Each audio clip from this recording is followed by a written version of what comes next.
네, 오늘 말씀은요. 사무엘상 2장 12절에서 18절까지입니다. 사무엘상 2장 12절에서 18절까지입니다.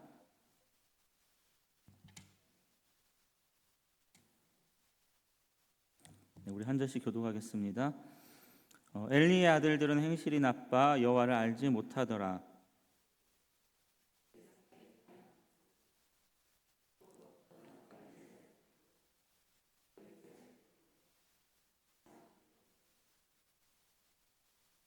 그것으로 냄비에나 솥에나 큰 솥에나 가마에 찔러 넣어 갈고리에 걸려 나오는 것은 제사장이 자기 것으로 가지되 실로에서 그곳에 온 모든 이스라엘 사람에게 이같이 할 뿐 아니라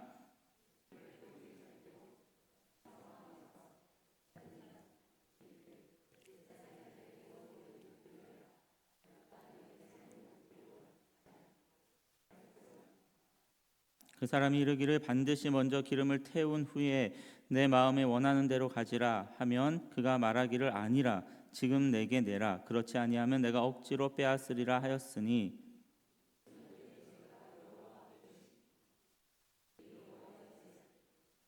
함께요. 사무엘은 어렸을 때에 세마포 에봇을 입고 요 앞에서 섬겼더라. 아멘. 농부들은요 곡식을 심는 것보다 기르는 것이 훨씬 더 어렵다라고 말을 합니다. 왜냐하면 심는 것은 힘들기도 하지만 잠깐이에요. 그런데 기르는 것은요 어떻습니까? 계속해서 거름을 주고 물을 대주고 또 기르는 동안에도 쉽지 않은 것 같습니다. 태풍이 불거나 홍수가 날 때도 있고요. 때로는 벌레와 같은 새떼들을 막아야 하는 일들이 참 많습니다. 그만큼 땀과 정성이 필요하다라는 거지요. 마찬가지로 자녀를 낳는 것이 너무나 어렵죠. 근데도 불구하고 낳는 것보다 기르는 것이 훨씬 더 어렵다라고 합니다. 세상에 마음대로 되지 않는 일들이 참 많지만 그 중에서 가장 큰 어려운 일은 바로 자녀를 교육하는 문제인 것 같습니다. 요즘 인기 육아 프로그램 중에 오은영 박사님이 솔루션을 계속 제공하는 금쪽 같은 내 새끼 있지 않습니까? 저희 아내도 한때 이렇게 프로그램을 이제 애청했던 적이 있는데요. 왜 이 프로그램이 인기가 있을까요? 아마도 자녀로 인해서 고통스러워하는 부모들이 너무나 많다라는 반증이 되는 거죠. 자녀들 둔 부모라면 그 자녀 교육이 너무나 중요하다는 것을 알기는 알지만 그러나 또 부모 마음대로 안 되는 게 이 자녀 교육이라는 거예요. 저는요 이 금쪽 같은 이 내 새끼보다 훨씬 더 이 드라마틱하고 그리고 자녀 교육이 얼마나 중요한지를 너무나 잘 알려주는 말씀 중에 하나가 바로 오늘 이 본문의 말씀이라고 생각을 합니다. 오늘 이 본문을 쭉 읽어 내려가다 보면 아주 재미있는 구도 하나가 계속 반복이 되고 있습니다. 그게 뭐냐면 이 엘리 제사장의 두 아들 홈니와 비느하스와 그리고 한나의 아들 이 사무엘이 계속 대조되고 비교가 되면서 이 성경이 2장 전체를 계속 기록되어져 있다라는 거죠. 한번 12절을 한번 보십시오. 엘리의 아들들은 행실이 나빠라고 되어 있는데 예전 성경을 보면 불량자라고 기록합니다. 그리고 그 말씀 바로 앞에 11절을 보면 한나의 아들 사무엘이 이제 묘사가 되고 있죠. 엘가나는 라마의 자기의 집으로 돌아가 그 아이는 제사장 엘리 앞에서 여호와를 섬기니라. 그리고요 이제 17절까지 이 엘리 제사장의 두 아들 홈니와 비느하스의 악한 행동들이 쭉 열거가 되고 있습니다. 그리고 바로 그 다음 구절 18절에 보면 사무엘이 다시 등장을 하죠. 사무엘은 어렸을 때 세마포 에봇을 입고 요 앞에 섬겼더라. 그리고요 또 21절 하반절에 보면 사무엘에 대한 모습이 나오고 그리고 22절부터 25절까지요 또 이 엘리가요 이 두 아들들을 책망하면서 훈계하는 장면이 나옵니다. 그리고 또 26절에 보면 그 아이 사무엘이 점점 자라고 있다라고 하면서 또 27절부터 36절까지 보면 이 엘리 가문에 대한 이 자녀들 때문에 이 엘리 가문의 심판의 내용의 말씀이 쭉 나오고 바로 이어서 3장 1절에 이 사무엘이 다시 언급이 되는 거죠.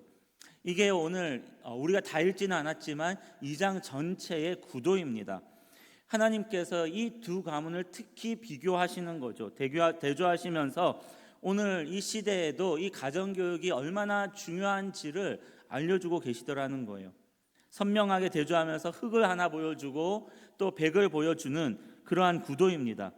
한 가정은 어떻습니까? 그 부모는요, 그 당대에 존경을 받는 그러한 영적인 위대한 지도자였습니다. 그럼에도 불구하고 그 자녀 교육 실패로 말미암아 자신의 인생은 물론이고 자녀의 인생과 그 가문이 완전히 몰락하는 거죠. 그런데 다른 가정은 어떻습니까? 비록 그 당시에 무명이에요. 무명이지만 그 오은영 박사님 그 자녀 교육의 그 솔루션보다 더 정확하고 확실한 방법으로 그 자녀를 잘 길러서 이후에요, 오늘날까지 이르러 모든 사람들에게 그 부러움을 자리 잡는 한 가정이 가문이 된 겁니다. 저는요, 오늘 이 전 세대 이 통합 예배를 드리는데 오늘 우리가 이 본문을 보면서 특별히 우리가 자녀 교육에 있어서 무엇이 정말 중요한지, 그리고 우리가 이 자녀들을 위해서 무엇을 기도해야 하는지를 여러분들의 그 각 가정을 잘 점검하는 그런 시간이 되었으면 좋겠습니다. 먼저 이 엘리 가정의 문제를 한번 먼저 보겠습니다. 첫 번째는 뭐냐면 이 엘리 가정의 문제점은 예배에 소홀한 것이 가장 큰 문제가 되었다라는 거예요. 부모가 자신은 잘 믿었는지 모르지만 자녀들을요, 그 영적으로 잘 교육하지 못하고 또 예배를 소홀히 여기다 보니까 결국은 그 엘리 아버지와 그 가문에 큰 어려움이 생기더라는 거죠. 오늘 본문의 2장 12절에 보면 기가 막힌 내용이 나옵니다. 엘리의 아들들은 행실이 나빠라고 합니다. 불량자라는 거죠. 그 다음에 보면 뭐라고 되어 있습니까? 여호와를 알지 못하더라. 기가 막힌 표현 아닙니까? 한마디로 이야기하면 이 목회자 집안이잖아요. 근데 목회자 집안 그 가정에서 난 자녀가요, 하나님을 알지 못하더라는 거예요. 그럼 여기서 하나님을 알지 못한다라는 게 하나님의 이름을 모른다라는 뜻일까요? 아니면 그 성경 지식이 없었다라는 뜻이겠습니까? 아니라는 거죠. 아마도 대부분 성도님들은요, 이게 무엇을 의미하는지는 다 아실 거라고 생각을 합니다. 그런데 이 여호와를 알지 못했던 그 결과가 어떻게 나타나느냐? 17절에 보면 그 자녀들이요, 예배를, 제사를 멸시하는 태도로 이어지더라는 거죠. 원래 그 당시의 제사는 어떠냐면 그 순서가요, 제물의 그 기름을 먼저 하나님께 드리게 되어 있습니다. 그리고 난 다음에 그 고기를 삶으면서 그러면서 그 갈고기로 걸러내는 그 고기를 제사장들이 가져가게 되어 있었던 거죠. 근데 여기서 기름이라는 건 뭐냐면 그 기름덩이가 아니라 그 제물의 가장 좋은 부분이에요. 그러니까 가장 좋은 부분을 먼저 하나님께 드리게 된 것인데 지금 홈리와 비나스는 어떻게 합니까? 하나님께 드리기 전에 자기들이 먼저 취하는 거죠. 즉 예배를요, 하나님이 받는 것이 아니라 자기들이 받고 있더라는 겁니다. 그러니까 하나님을 알지 못하면 어떻게 되느냐? 예배를 드리는 인생이 아니라 자기를 위해서 자기 중심으로 이기적으로 사는 인생이 되더라는 거죠. 문제는 뭐냐면 그 다음에 다시 일어나는 게 예배를 무시하니까 나중에 어떻게 됩니까? 성적인 타락한 인생으로 이어지더라는 거예요. 22절에 보면 그의 아들들이 온 이스라엘에게 행한 모든 일과 그 다음에 그 회막문에서 어떻습니까? 수종드는 여인들과 동침하였다라는 거예요. 여기서 이 동침하다라는 건 뭐냐면 한 번 일어나는 일이 아니라 과거부터 지속적으로 계속 반복했던 일들입니다. 성도 여러분, 오늘날 이 성적인 타락, 아이들의 성적인 타락이 굉장히 큰 문제가 되고 있어요. 지난주에도요, 이 구로구 한 아파트에서 일어난 일인데 초등학교 5학년 되는 남자아이가요, 3학년 되는 여자아이에게요, 계속해서 그냥 장난치듯이 뭐 우리 성관계 놀이를 하자, 돈을 얼마를 주면 되느냐, 계속해서 그런 거죠. 그게 지금 발칵 뒤집어졌어요. 왜냐하면 그런 상황 속에서 그 남자아이가 바지를 벗어버린 거예요. 그 신문에 지금 아파트에 이제 막 그 대자보처럼 붙고 신문에 난 거죠. 이런 말도 안 되는 일들이 일어나는데 그 부모 입장에서 한번 생각해 보십시오. 우리 아이가 그런 일을 일으킬 거라고 상상이나 했겠습니까? 꿈에도 생각 못했을 거예요. 근데 이게 지금 아이들이 점점 더 심해지고 있더라는 거예요. 이 스마트폰과요, 그 인터넷의 그 수많은 영향 때문에 이제는요, 부모가요, 이 아이들을 지킬 수 없는 시대가 된 거예요. 어떻게 영향을 받는지 조금도 알지 못하는 거죠. 저는 그럼에도 불구하고 지금까지요 이 20년 이상 목회를 하면서 하나 확신하는 것이 있는데, 그게 뭐냐면 하나님 앞에 올바로 예배자로 섰던 그 자란 아이들은요 그래도 세상 아이들과는 구분이 되더라는 겁니다. 하나님을 경외하면 그 아이들이요 부모를 공경하게 되더라고요. 무엇보다 예배를 지킨 그 아이들은요 반드시 그 예배가 이 아이들의 그 문화와 말도 안 되는 그 세상의 위험과 그러한 유혹으로부터 예배를 지킨 아이들은요 그 예배가 이 아이들을 지켜주더라는 거죠. 분별하게 하더라고요. 예전에는요 이 신앙생활하는 사람들이 하는 농담 가운데 뭐가 있냐면 이런 말 있잖아요.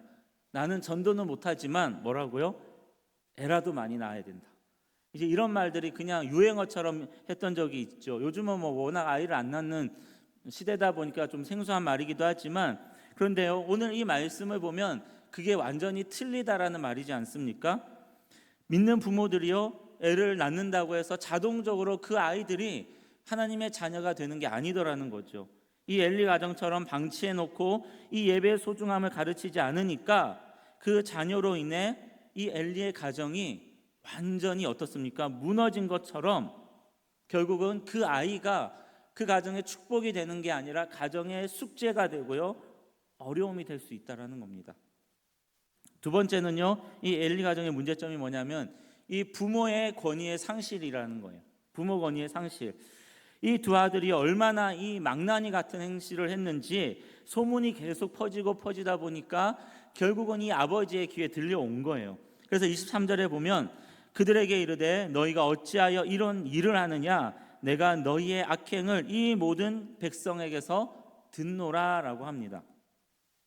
무슨 말이에요? 니들 소문이 얼마나 나쁘게 났는지 그러면서 너희들은 알고 있느냐? 그러면서 야단을 치는 거예요. 그렇게 하지 말라고 했을 때에 이 두 아들의 반응이 뭡니까? 25절에 보면 그들이 자기 아버지의 말을 듣지 아니하였으니, 아버지의 말이 더 이상 먹히지 않아요. 자녀들에게. 자녀들을 향한 아버지의 권위가 사라진 거죠. 이 아이들을 기르다 보면요 일시적으로 아이들이요 엇나갈 때가 있습니다. 사춘기 시기에 엇나가고 이제 옆길로 셀 때가 있는데, 그때 이제 부모들이 눈물을 참 많이 흘리더라고요. 청소년 사역을 해보니까. 근데 그런 눈물을 많이 흘리게 하는 자녀들도 있지만, 근데 그 중에는요 어떤 자녀들은요 자라서 오히려 부모에게 더 잘하는 자녀들도 있더라고요. 아이들이 옆길로 나가고 그 엉뚱한 길로 일탈할 때에 그때 중요한 게 뭐냐면 바로 이 부모의 권위라는 거죠. 부모의 그 영적 권위, 또 부모가 가지고 있는 그 말의 권위가 있으면 그 아이가요 어느 순간에 계속 부모를 의식하면서 두려워하면서 엇나가더라도 다시 자기의 자리를 찾는 아이들을 참 많이 봤습니다. 제일 비극적인 가정이 어떤 가정인지 아십니까? 아버지와 어머니의 권위가 완전히 사라진 가정. 이 상실된 가정이요 완전히 비극적인 가정이 되더라고요. 그 아이들이 어떤지 아시냐면 부모 그 머리 꼭대기에 있더라고요. 부모 앞에서 어떤 아이들은요 자유행위를 합니다. 실제로 그래요.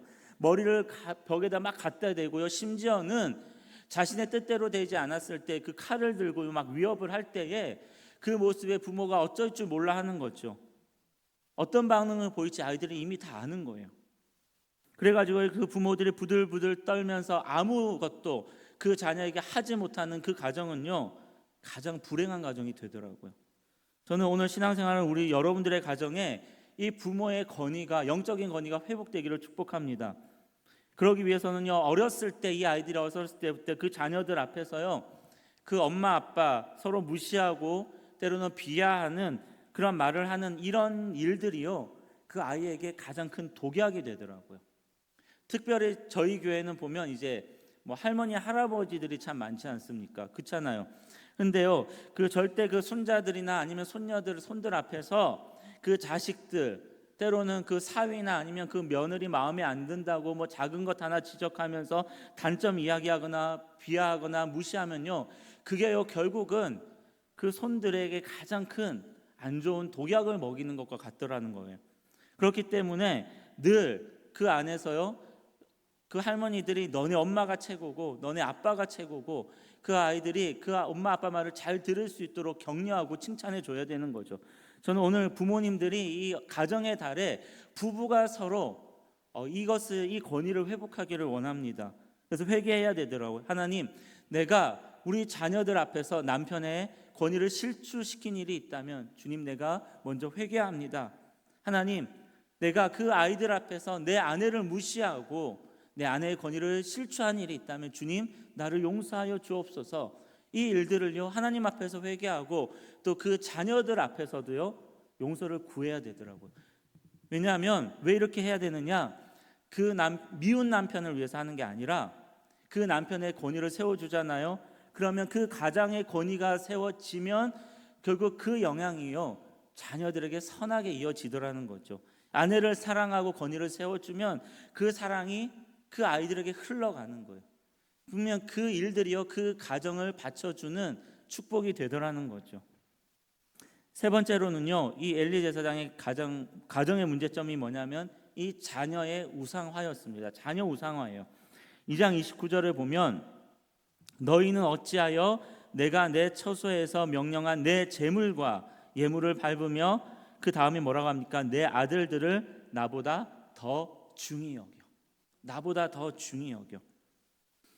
한 아이에게 그 엄마가 이제 심부름을 시켰어요. 심부름을 시켰는데 그 아이가요, 그 엄마의 심부름을 듣고 꿈쩍도 하지 않으면서 뭐라고 했냐면 남이공이라고 했대요. 남이공. 이 남이공이라는 말 들어보셨습니까? 그 엄마가 이게 처음 듣는 말이니까 어리둥절해 하는 거죠. 그래서 뭔지 모르고 있으니까 이 아이가 풀어서 설명을 해주는데 이 뜻이더라고요. 나 미안해 공주야. 남이공, 나 미안해 공주야. 그러니까 내가 공주니까요, 나는 가만히 있겠다라는 거예요. 공주 대접을 해달라는 거죠.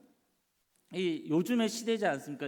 워낙 이제 뭐 핵가족이고 자녀가 한 아이만 기르다 보니까 이 부모들이 자녀를 그 공주와 왕자로 키우는 거예요. 그러니까 주변에 보면 온통 이 아이들이요, 자기가 왕자인 줄 알고 이제 공주인 줄 아는 거죠. 근데 이러한 사회적인 현상에 대해서요, 이 심리치료의 권위자인 김현수 교수님이 쓴 책이 뭐냐면 괴물 부모의 탄생이라는 책을 썼어요. 괴물 부모의 탄생. 근데 그 책을 보면 자녀를 과잉 보호하면서 동시에 자녀에게 권위적인 부모, 이 부모를 일으켜 괴물 부모라고 하더라고요. 괴물 부모. 이 괴물 부모들이 자주 하는 말이 있는데 그게 뭐냐면 내 아이는 특별해요. 아니면 내 아이는 몸이 약해서 이거 좀 빼주세요. 아니면 내 아이는 뭐 바빠서 이걸 할 수 없어요. 그러니까 온통 그 부모의 말에 뭐가 있냐면 내 아이는 온통 그 말에 내 자식밖에 없는 거죠. 정말 이 금쪽 같은 내 새끼, 이 지상주의 아닙니까? 이게 오늘 하나님의 말씀하시는 내 아들들을 나보다 더 중히 여겨, 이 말 아닙니까? 아마도요, 이 대목을 들으면 뜨끔하는 부모님들이 있어요. 근데 만약에 뜨끔조차 하지 않으면 어쩌면요, 정말 나도 괴물 부모가 될 수 있는 거죠. 이처럼 우리나라가요, 자체가 비정상적으로 다 흐르고 있더라는 거예요. 그러다 보니까 어쩔 수 없이 믿는 부모님들도 어떻습니까? 그러한 영향을 받으면서 살다 보니까 이미 오래전부터 이 하나님보다 내 자식들을 더 소중히 여기는 것이 너무나 당연하게 된 거예요. 그런데 저는요, 우리의 그 아이들이요, 정말 그렇게 키워서 잘 된다라고 하면 내 아이들을 하나님보다 더 소중히 여겨서 내가 나중에 좀 책망받고 그리고 하나님께 영적으로 좀 어려움을 겪고 그 아이들이 잘 될 수 있다라면 저는요, 그렇게 하고 싶어요. 또 그렇게 여러분들에게 권면할 수 있습니다. 그런데 문제가 뭡니까? 이 과잉 보호가요, 결코 이 아이들에게 유익하지 않더라는 거예요. 사무엘상 3장 13절에 보면요, 내가 그의 집을 영원토록 심판하겠다고 그에게 말한 것은 그가 아닌 죄악 때문이니 이는 그가 자기의 아들들의 저주를 자청하되 금하지 아니하였습니다. 결과적으로 어떻습니까? 그 자식들을 하나님보다 더 사랑하게 되니까 그게 우상이 되어서 오냐 올냐 길렀더니 화근이 된 거죠. 결국은 뭐예요? 그 애도 어려움을 겪고 부모도 어려움을 다 겪더라는 거예요. 결국 그 아이에게 더 안 좋은 영향이 된 거죠. 이게 이론이 아니라 지금 사회가 그렇지 않습니까? 이 홈리와 비나스는요, 결국 이 아버지의 경고를 듣고도 무시했잖아요. 그런데 우리에게는 아직 기회가 있더라는 거예요. 아직 기회가 있지 않습니까? 오늘 저는 이 말씀을 통해 우리 가정은 정말 괜찮은지, 나의 말과 행동은 어떤지, 우리 집은 정말 이 자녀 교육의 방향이 옳은지 곰곰이 생각할 필요가 있다라는 거죠. 저는 오늘 이 시간이 그런 시간이 되기를 바랍니다. 근데 이러한 엘리 가정에 비해서 이 한나 가정에 대비되는 소중한 두 가지 모습이 있어요. 첫 번째는 뭐냐면 이 본이 되는 한나의 삶이라는 거죠. 아비투스라는 말 혹시 들어보셨습니까? 이 프랑스 사회학자 피에르 부르디에가 이제 만든 단어예요. 근데 이게 뭐냐면 세상을 살아가는 삶의 태도와 방식, 그러니까 이게 후천적으로 생기는 제2의 천성이라고 말을 합니다. 초기 기독교가요, 이 로마의 그 핍박과 그 압제 속에서도 그 부흥하면서 결국은 기독교로 공인받을 수 있었던 이유 중에 하나가 뭐냐면 이 아비투스 때문이라고 하더라고요. 이 아비투스는 뭐냐면 이 앞서가 있는 사람들을 보면서 흉내내고 그리고 따라하면서 만들어지는 이 모방과 습관을 통해 형성되어지는 본성이라고 하는 거예요. 본이 되는 사람들을 보고 배워서 습관화되는 거죠. 이게 아비투스인데, 그런 점에서 보면 자녀들이요 가장 먼저 보고 가장 많이 배우게 되는 사람이 누구입니까? 가정의 부모라는 거예요. 그렇지 않습니까? 한나가요 바로 이 아비투스의 교육을 먼저 하더라는 거죠. 한나는요 자신이 임신하지 못했을 때 먼저 하나님 앞에 눈물로 기도를 했던 사람입니다. 1장 11절에 보면 서원하여 이르되 만군의 여호와여 만군의 여호와여 만일 주의 여종의 고통을 돌보시고 나를 기억하사 주의 여종을 잊지 아니하시고 주의 여종에게 아들을 주시면 내가 그의 평생에 그를 여호와께 드리고 삭도를 그의 머리에 대지 아니하겠나이다. 이렇게 약속하면서 기도를 했어요. 소원 기도를 했는데 그 다음에요 하나님께서 응답해 주셔서 아이를 낳게 됩니다. 그러면 철저히 약속을 지키는데 1장 27절 8절에 보면 이 아이를 위하여 내가 기도하였더니 내가 구하여 기도한 바를 여호와께서 내게 허락하신지라 그러므로 나도 그를 여호와께 드리되 그의 평생을 여호와께 드리나이다.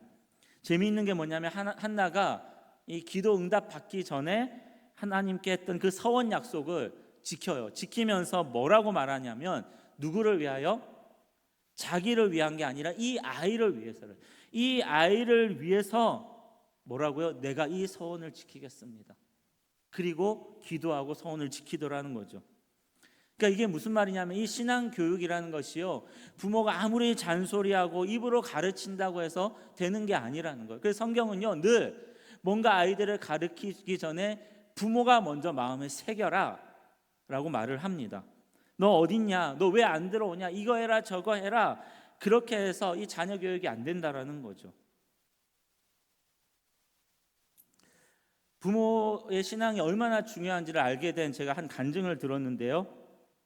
한 이제 자매가 이제 암에 걸린 거죠. 이제 20대 후반 넘어가는 그 자매인데 암에 걸렸는데 3기라는 판정을 받은 거예요.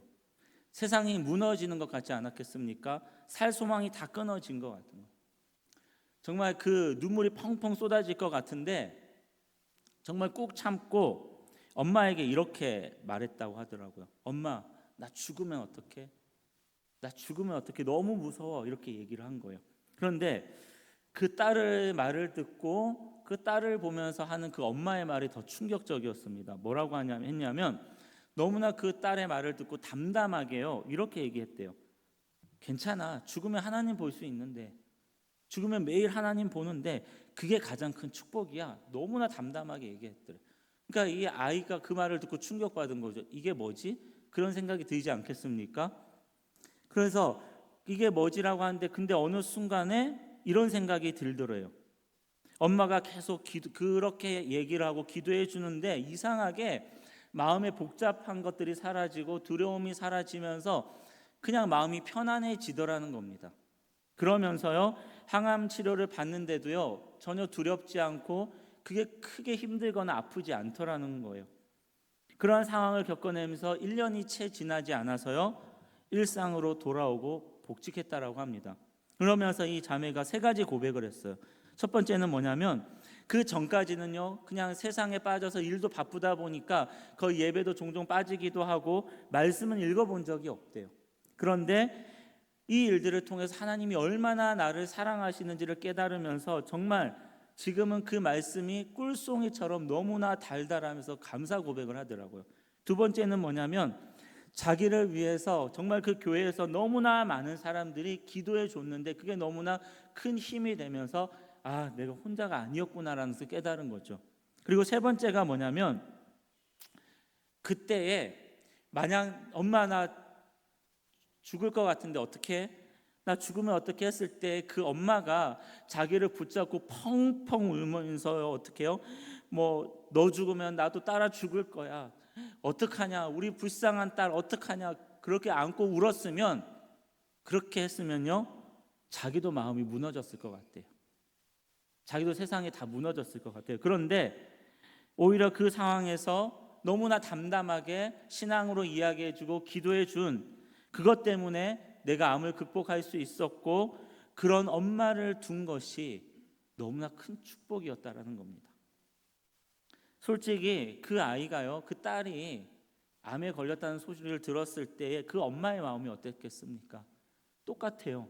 어쩌면 자녀보다 더 큰 고통과 세상이 무너지는 것 같은 마음이지 않았겠습니까? 그런데도 그 인생의 위기 앞에서, 자녀의 위기 앞에서 하나님을 향한 신앙 고백을 하고 하나님께 먼저 믿음을 고백하는 그 아비투스의 본이 되는 엄마의 모습이 결국은 자녀를 일으키더라는 거죠. 자녀를 하나님께 돌아오게 하더라는 거예요. 저는요, 오늘 여러분들의 가정의 부모인 우리가 먼저 이 아비투스의 가정이 되기를 축복합니다. 그러면 반드시 어느 순간에 그 모습은요, 자녀를 위기에 빠뜨리지 않고 다시 일으키는 축복이 될 줄 믿습니다. 두 번째로요, 이 한나의 그는요, 말씀의 소중함을 먼저 가르쳤다라는 거예요. 아까 17절에 보면 예배를 무시하는 그 두 아들의 태도 있지 않습니까? 이 소년들의 죄가 여호와 앞에 심히 크면 그들이 여호와의 제사를 멸시함이었더라. 그리고 그 다음에 바로 나오는 9절 18절을 보면 사무엘은 어렸을 때에 세마포 에봇을 입고 여호와 앞에서 섬겼더라라고 해요.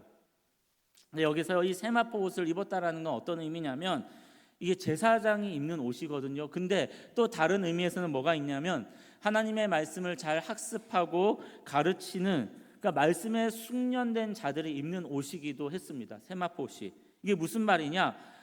그러니까 사무엘은요, 이미 이 엄마의 손에 이끌려 성전에 가기 전부터 철저하게 어떤 훈련을 받으면서 자란 거예요? 하나님의 말씀을 듣고 읽고 배우는 그 훈련을 너무나 철저하게 이미 훈련 받은 아들이었다라는 거죠. 이 말씀 훈련이 왜 중요한지 아십니까? 창세기에 보면요, 이 요셉 아시죠? 요셉. 그 어렸을 때에 이 아버지 야곱이요, 이 요셉에게 무엇을 입혔냐면 채색 옷을 입혔다라고 합니다. 채색 옷. 근데 이 채색 옷이라는 게 뭐냐면 같은 의미예요. 말씀을 잘 배우고 훈련된 아들에게 입히는 옷이 채색 옷이라고 하더라고요. 즉 요셉이 이 채색 옷을 입었다라는 것은 뭐 막내이기도 하고 자기가 사랑하는 그 라헬의 아들이기 때문에 편애해서 채색 옷을 입은 게 아니라 이 요셉이 유독 하나님의 말씀에 잘 훈련된 아들이었다라는 거예요. 그게 채색 옷의 의미입니다. 그러니까 그런 훈련된 요셉의 그 인생의 결과가 뭘까요? 요셉은요, 그 피 끓는 그 청년의 시절 이 보디발의 그 아내의 유혹을 이겨내더라고요. 요셉이 노예잖아요. 노예면요, 이 주인을 거절할 수 없는 상황임에도 불구하고 무엇보다 그 유혹을 슬쩍 그냥 눈 감아 버리고 넘어가 주면 그 다음부터는 어떨까요? 유독 이 여인이 더 이 요셉을 예뻐하지 않았겠습니까? 더 용돈도 뭐 더 먹을 것도 많이 줬겠죠. 그런데 요셉은요, 끝끝내 그 신분을 뛰어넘는 그 유혹을요 다 이겨내더라고요. 그 이유가 무엇입니까? 그 이유에 대해서 창세기 39장 9절에 이렇게 말해요. 이 집에는 나보다 큰 이가 없으며 주인이 아무것도 내게 금하지 아니하였어도 금한 것은 당신뿐이니 당신은 그의 아내임이라. 그런즉 내가 어찌 이 큰 학을 행하여 누구에게? 하나님께 죄를 지으리까? 어찌하여 하나님께 죄를 지으리까? 이게 코람데오잖아요. 지금 요셉은요, 보디발이 두려운 게 아니에요. 그 주인이 두려운 게 아니에요. 만약에 보디발이 두려웠으면 그냥 보디발이 안 보면 되잖아요. 보디발만 모르면 되잖아요. 그런데 요셉은요, 이 말씀에 훈련이 되어 있으니까 코람되어 모든 것을 보시고 말씀하시는 하나님이 두려운 거죠. 하나님이 두려우니까 그 유혹을 절제하게 되더라고요. 만약 그때 슬쩍 보디발 안 보니까 속이고 유혹에 넘어갔다면 어떻게 됐을까요? 나중에 요셉은요, 결국은 그 잠깐의 순간은 모면했겠지만 결국 그 일로 말미암아 참수형을 당했을 것입니다. 무슨 말이냐? 요셉이요, 말씀을 지키니까 결국 그 말씀이 요셉의 전 인생을 다 지켜주더라는 거죠. 사무엘도 마찬가지입니다. 사무엘이요, 성전에 있으면서요, 그가 눈으로, 그 어렸을 때 눈으로 보고 듣고 배운 게 뭘까요? 이 홈리와 비느하스잖아요. 이 말도 안 되는 모습을 다 봐요. 예배 제대로 안 드리죠. 하나님의 것 훔치죠. 그리고 심지어는 그 성전에 있는 그 수종하는 여인들과 그 말도 안 되는 일들을 하는데, 그런데요, 그 좋지 않은 환경 속에서도요, 사무엘이 잘 자라더라고요. 어떻게 자랍니까? 여호와 앞에서 섬겼더라. 여호와 앞에서 코람되어. 사무엘은요, 말씀의 영향을 받으니까 그 환경, 좋지 않은 환경에 영향을 받지 않아요. 오히려 평생 하나님을 섬겼습니다. 예배자가 되었어요. 그 축복으로요, 나중에는 그 예수님의 족보를 이어가는 다윗의 집을 세우는 위대한 선지자의 반열에 오르게 됩니다. 말씀의 영향이에요. 한나가 사무엘이 그 어렸을 때부터 그 말씀의 소중함을 가르치니까 그 말씀이 결국 그 아들 사무엘을 지켜준 거예요. 말씀을 가르치면 내가 내 자녀를 지키지 못해도 하나님이 그 자녀를 지켜주시는 거죠. 저희 아이들이 아주 어렸을 때에 굉장히 위험한 놀이를 한 거죠. 그냥 장난이지만 이게 위험한 놀이 같아요. 어디서 봤는지 모르겠지만 예전에도 한번 말씀드린 적이 있는데, 컵에다가 서로 물을 따라주면서 뭐를 할까요? 본 게 있잖아요. 이게 막 컵을 서로 막 그 치는, 컵끼리 마주치면서 그러면서 하는 말이요, 막 경배 이러더라고요. 그러니까 애들이 어렸을 때 건배를 경배로 들었는지 모르겠지만 걔들은 그냥 경배래요. 그러면서 막 찬양 어렸을 때 그 주일학교 배운 찬양 갖고 물으면서 장난치더라고요. 근데 제가 그 잠깐의 장면인데 너무 가슴이 좀 뭉클했습니다. 그러면서 그때 그 짧은 순간에 기도를 했어요. 하나님, 저 애들이 지금 하는 그것이 무엇인지 알지 못하고 저렇게 놀지만 10년이 지나고 20년이 지나고 그 평생에 아이들이 하나님을 경배하며 찬양하는 아이들이 되기를 원합니다. 그 기도를 드린 적이 있어요. 오늘 우리는요, 이제 이후에 뭐 전세 통합 예배를 드리게 되지만 솔직히 어려서 배웠던 그 말씀들이, 그리고 아이들이 예배에 참여하는 그것들이 하나님을 알면 얼마나 알겠습니까? 그 예배가 무엇인지 아이들이 얼마나 깨닫겠습니까? 그러나 항상요, 그 엄마가 손잡고 예배를 같이 드리고 말씀의 소중함을 가르치면, 그리고요, 그 하나님 앞에서 담대하게, 그 위기 앞에서도 담대한 믿음을 가르치면 그 어린 사무엘이 그 영향을 받아서 세상의 유혹과 그리고요, 그 성적인 유혹에 휩쓸리지 않고 위대한 인물로 자란 것처럼, 저는 우리 봉신교회 주일학교 아이들이, 여러분의 가정의 그 자녀들이 부모와 함께 드리는 그 예배를 통해서 여러분들의 그 말씀을 통해서 아비투스가 되어지는 신앙 교육이 되기를 축복합니다. 그래서 부모가 눈으로 볼 수 없는, 지킬 수 없는 그 모든 세상의 그 영향과 유혹과 타락으로부터 결코 휩쓸리지 않는 말씀이 이 아이들을 지키고, 예배가 이 아이들의 인생을 아우르는, 지켜주는 위대한 믿음의 아이들로 자라게 되기를 주님의 이름으로 축복합니다. 우리는 이 시간 이 찬양할 텐데요, 나의 기도하는 것보다, 이게 그래요, 나의 기도하는 것보다 우리의 생각은 이만큼 갖고 기도해요. 우리의 생각은 아이들의 인생을 조금밖에 보지 못합니다. 그런데요, 나의 기도하는 것보다 하나님이 보시는 그 아이를 향한 인생은 훨씬 더 큰 거죠. 그래서 우리는 기도하는 거예요. 그래서 우리는요, 그 아이를 말씀으로 가르치는 거죠. 그러면 어떻습니까? 더욱 이루시는 하나님, 더욱 이루시는 하나님, 우리 가운데 역사하시는 그 능력대로 우리의 간구함을 넘치도록 이 아이가 하나님의 평생에 경배하며 위대한 힘으로 세워주시는 겁니다. 우리 이 기대를 가지고요, 우리 함께 이 찬양 부르도록 하겠습니다.